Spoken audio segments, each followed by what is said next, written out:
10:30 વાગ્યે બેઠક શરૂ થશે। લોકસભા ચૂંટણીની આચારસંહિતા પૂરી થયા પછીની આ પહેલી કેબિનેટ બેઠક હશે। પેન્ડિંગ કામો ઉકેલવાની ચર્ચા થઈ શકે છે।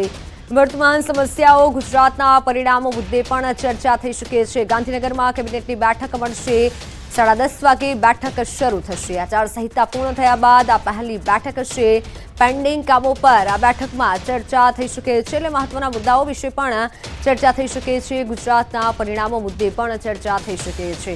થોડીક જ વારમાં ગાંધીનગરમાં બેઠક મળવા જઈ રહી છે। કેબિનેટ બેઠક મળશે।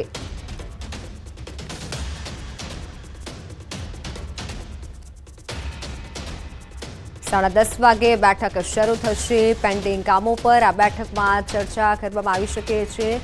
ઓનલાઈન પર સંવાદદાતા ગીતા જોડાઈ ચૂક્યા છે। ગીતા, કયા કયા મુદ્દાઓ વિશે ચર્ચા કરવામાં આવશે આ બેઠકમાં? જે લોકસભા ચૂંટણી પૂરી થયા પછી આચારસંહિતા પૂરી થઈ ગઈ છે ને આચારસંહિતા બાદની આ પહેલી કેબિનેટની બેઠક છે। એટલે સ્વાભાવિકપણે જ ગુજરાતના પરિણામો વિશે સ્વાભાવિક ચર્ચા થઈ શકે છે। સાથે સાથે પેન્ડિંગ કાર્યોના ઉકેલ માટે ચર્ચા થઈ શકે છે। વર્તમાન સમસ્યાઓ જે છે, ખાસ કરીને હવે વરસાદની સિઝન આવશે, ઉનાળો પસાર થઈ રહ્યો છે, ત્યારે એ તમામ મુદ્દે વર્તમાન સમસ્યાઓને લઈને પણ ચર્ચાઓ થઈ શકે છે। જી બિલકુલ, આભાર માહિતી બદલ। તો અનેક એવા મુદ્દાઓ છે, વર્તમાન ખાસ કરી એવા મુદ્દાઓ છે, તેને લઈને ચર્ચા થઈ શકે છે। પેન્ડિંગ કામો ઉકેલવાની પણ ચર્ચા થઈ શકે છે। તો જનતાને દૂધ બાદ દહીંનો ઝટકો। અમૂલના દૂધ બાદ હવે દહીં પણ મોંઘું થયું છે। 1 રૂપિયાથી લઈ 10 રૂપિયા સુધીનો વધારો કરાયો છે।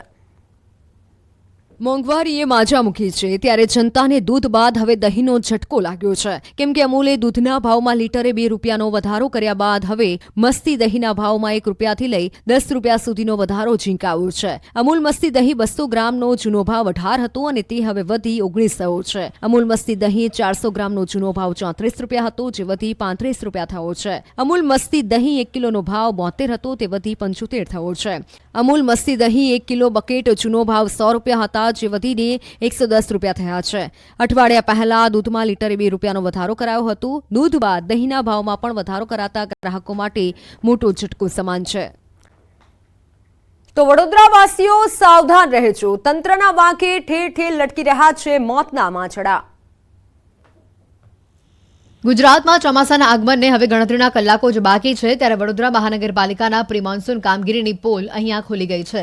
વડોદરા તંત્ર પ્રી મોન્સૂન કામગીરીના નામે ઢોંગ કરતું હોય તેવું લાગે છે, કેમ કે વડોદરા શહેરના અનેક વિસ્તારોમાં જર્જરિત બિલ્ડિંગો ઊભી છે। અનેક ઇમારતો મોતના માંચડાની જેમ ઊભી છે। આ દ્રશ્યો જ બોલી રહ્યા છે કે પ્રી મોન્સૂન એક્ટિવિટીના મામલે વડોદરાનું તંત્ર ઘોર નિંદ્રામાં છે। ઠેર ઠેર વરસાદની શરૂઆત થઈ ગઈ, પરંતુ પાલિકાની કાર્યવાહી શરૂ ન થઈ। શહેરમાં ઠેર ઠેર જોખમી ઇમારતોનું સામ્રાજ્ય, છતાં પાલિકા તંત્રની કોઈ કાર્યવાહી નહીં। શહેરમાં 5000 જર્જરિત મકાનો હોવા છતાં પાલિકાએ ફક્ત 1045ને જ નોટિસ આપી। સયાજગંજમાં જર્જરિત ઇમારત પર ભારેખમ હોર્ડિંગ્સ સ્ટ્રક્ચર ઉતારી દેવાની પણ કોઈ કામગીરી હાથ ધરાઈ નથી। હોર્ડિંગના લીધે જો ચોમાસામાં કોઈનો ભોગ લેવાય તો શું તંત્ર તેની જવાબદારી લેશે? તો હિન્દુ દેવી દેવતાઓ વિશે અપમાનને લઈને સંમેલનમાં ચર્ચા। સંત સંમેલનમાં નિજાનંદ બાપુનું મોટું નિવેદન। તેમણે કહ્યું, આપણે જગતગુરુ શંકરાચાર્યને મૂકીને અયોધ્યા ગયા। અયોધ્યાના પરિણામોએ બતાવી દીધું કે ક્યાં ભૂલ થઈ। સંમેલનમાં ભાગવત કથાકાર રમેશ ઓઝાએ સ્વામિનારાયણ સંપ્રદાયનું નામ લીધા વિના આડે હાથ કહ્યું, સાધુનું કામ બ્રેઇન વોશ કરવાનું નહીં, હાર્ટ વોશ કરવાનું છે। હું જ મોટો, મારા જ ગુરુ મોટા, આ વાત ન કરવી જોઈએ। મોદી કેબિનેટના નવા મંત્રીઓએ સાંભળ્યો પદભાર। જલશક્તિ મંત્રી CR પાટીલ, આરોગ્ય મંત્રી JP નડ્ડાએ મંત્રાલયમાં પદભાર સંભાળ્યો। S જયશંકર ફરી વિદેશ મંત્રાલયને ડોર સંભાળી। પ્રધાનમંત્રી મોદીના કેબિનેટ મંત્રી તરીકે ચિરાગ પાસવાને સંભાળ્યો ચાર્જ। ફૂડ પ્રોસેસિંગ ઇન્ડસ્ટ્રીઝ મંત્રી પદે પાસવાને સંભાળ્યો પદભાર। મોદી કેબિનેટ 3.0માં મળ્યું યુવા ચહેરાઓને સ્થાન। કેન્દ્રીય મંત્રી ગિરિરાજસિંહને ટેક્સટાઇલ મંત્રાલયના મંત્રીનું પદ સોંપાયું। આસામના પબિત્રા માર્ગેરિટાને ટેક્સટાઇલ મંત્રાલયના MOS તરીકે નિયુક્ત કરાયા। કેરળથી ભાજપના પહેલા સાંસદ બન્યા સુરેશ ગોપી। કેન્દ્રીય મંત્રી સુરેશ ગોપીને પેટ્રોલિયમ અને કુદરતી ગેસ મંત્રાલયના રાજ્યમંત્રી તરીકેનું પદ સોંપાયું। જ્યોતિરાદિત્ય સિંધિયાએ કેન્દ્રીય સંચાર મંત્રી તરીકે ચાર્જ સંભાળ્યો. ચાર્જ સંભાળતા સાથે જ જ્યોતિરાદિત્ય સિંધિયાએ આપ્યું નિવેદન. કહ્યું, હું દ્રઢ રહી લોકોની આકાંક્ષાઓ અનુરૂપ કાર્ય કરવા માટે શ્રેષ્ઠ પ્રયાસ કરીશ. બનાસકાંઠાના સાંસદ જ્ઞાનીબેન ઠાકોરે કલેક્ટર સહિતના અધિકારીઓ સાથે કરી મુલાકાત. 13 તારીખે ધારાસભ્ય પદેથી રાજીનામું આપશે જ્ઞાનીબેન. સ્થાનિક સ્વરાજની ચૂંટણીઓ મુદ્દે કહ્યું, ઉમેદવારે ઓછો ખર્ચ કરવો પડે તેવી રણનીતિ ઘડીશું.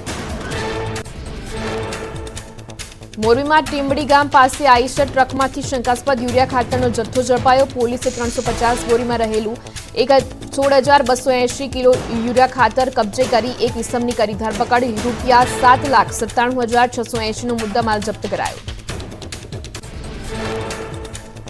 ગોંડલમાં જામવાડી નેશનલ હાઈવે પર એસએમસીના દરોડા. ગેરકાયદે બાયોડીઝલના રેકેટનો પર્દાફાશ.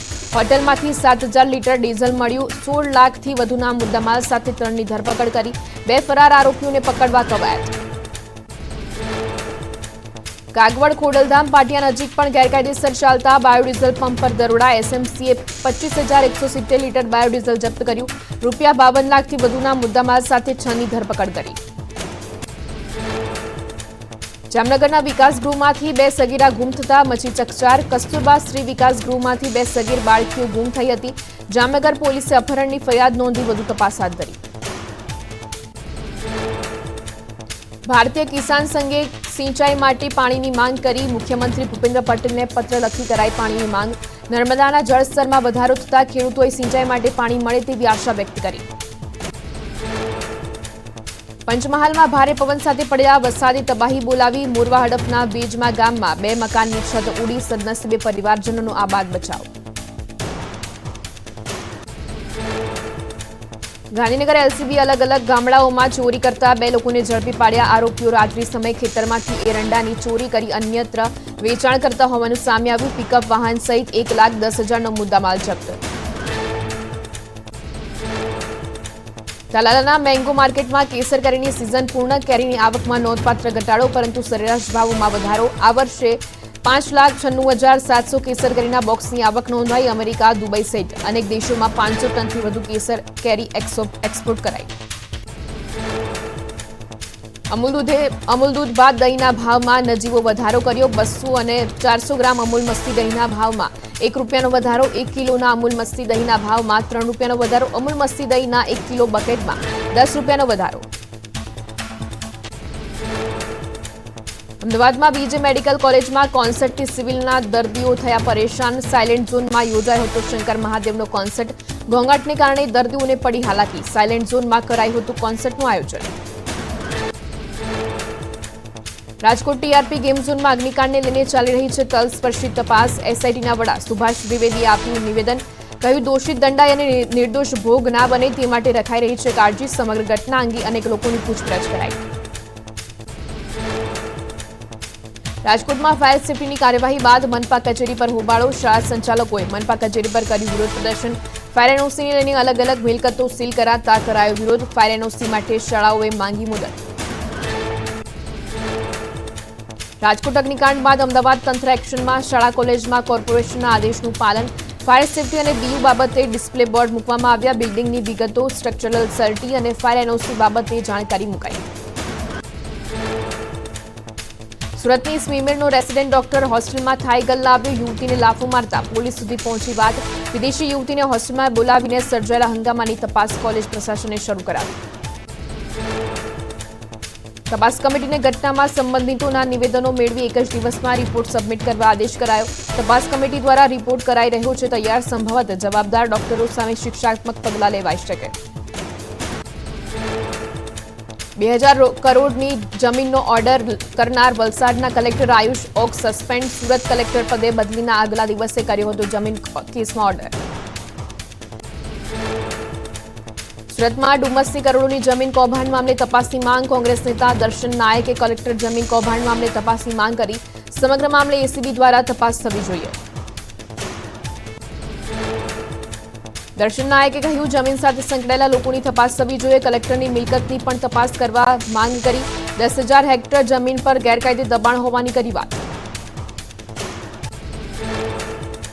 વડોદરામાં નાગા સાધુનો વેશ ધારણ કરીને લોકોને લૂંટનારો ઝડપાયો. એક વેપારી પાસેથી 13,000 રોકડા પડાવ્યા. પોલીસે સુરમનાથ મદારીની કરી ધરપકડ. મદારીનું કામ બંધ થઈ જતા ઠગાઈ શરૂ કરી હોવાની કબૂલાત. પંજાબના ચંદીગઢમાં ટાવર પર ચડી યુવકનો હાઈ વોલ્ટેજ ડ્રામા. યુવકે તેમની માંગ પૂરી કરવા નોંધાવ્યો વિરોધ.